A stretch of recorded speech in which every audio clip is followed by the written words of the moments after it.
السلام علیکم دوستوں سب سے پہلے میرے چینل حافظ سہیل 675 کو سبسکرائب کر لیں اور بیل آئیکن کو دبا دیں تاکہ ہر نئی آنے والی ویڈیو سب سے پہلے آپ تک پہنچ سکے۔ نہر انسان کی بنائی ہوئی ایک مصنوعی آبی گزرگاہ ہے۔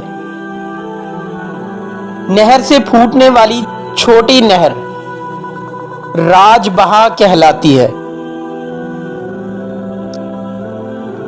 نہریں مختلف مقاصد کے لیے بنائی جاتی ہیں۔ آبپاشی کی نہریں وہ نہریں ہوتی ہیں جو دریاؤں پر بند باندھ کر فصلوں کو پانی فراہم کرنے کے لیے بنائی جاتی ہیں۔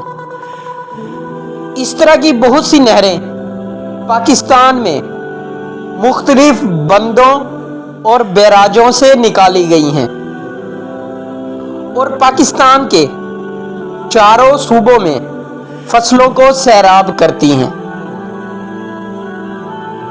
پانی کی فراہمی کی نہریں دریاؤں، بندوں یا چشموں سے انسانی آبادی کو پینے کا پانی فراہم کرنے کے لیے بنائی جاتی ہیں۔ اس طرح کی نہریں ہب ڈیم سے کراچی کو اور راول ڈیم سے اسلام آباد کو پینے کا پانی فراہم کرتی ہیں۔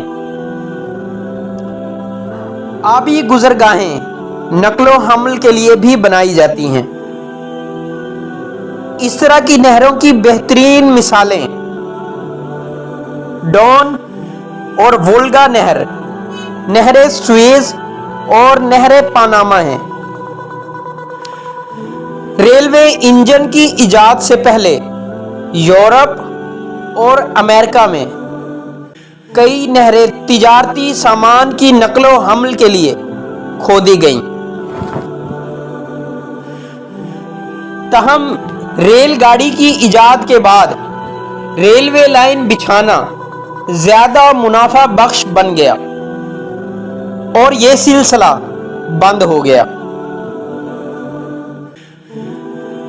ہندوستان کی تقسیم کے بعد انڈس واٹر ٹریٹی یعنی سندھ طاس معاہدہ جو 1960 کے مطابق 3 دریا ستلج، بیاس، راوی کا پانی ہندوستان نے استعمال کرنا تھا اور دریائے چناب، جہلم اور دریائے سندھ کا پانی پاکستان کے حصے میں آیا تھا۔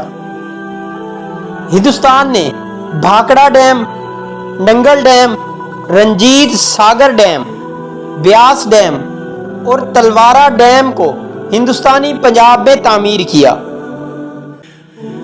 بہت سی نہروں کو پانی دیا گیا اور تھوڑے عرصے میں پانی کے بغیر صحرائی علاقوں کو سیراب کیا گیا، جس کی وجہ سے سبز فصلیں اور باغات سے پنجاب میں سبز انقلاب آیا اور خوراک کی فراہمی پر قابو پانے میں کافی حد تک مدد ملی۔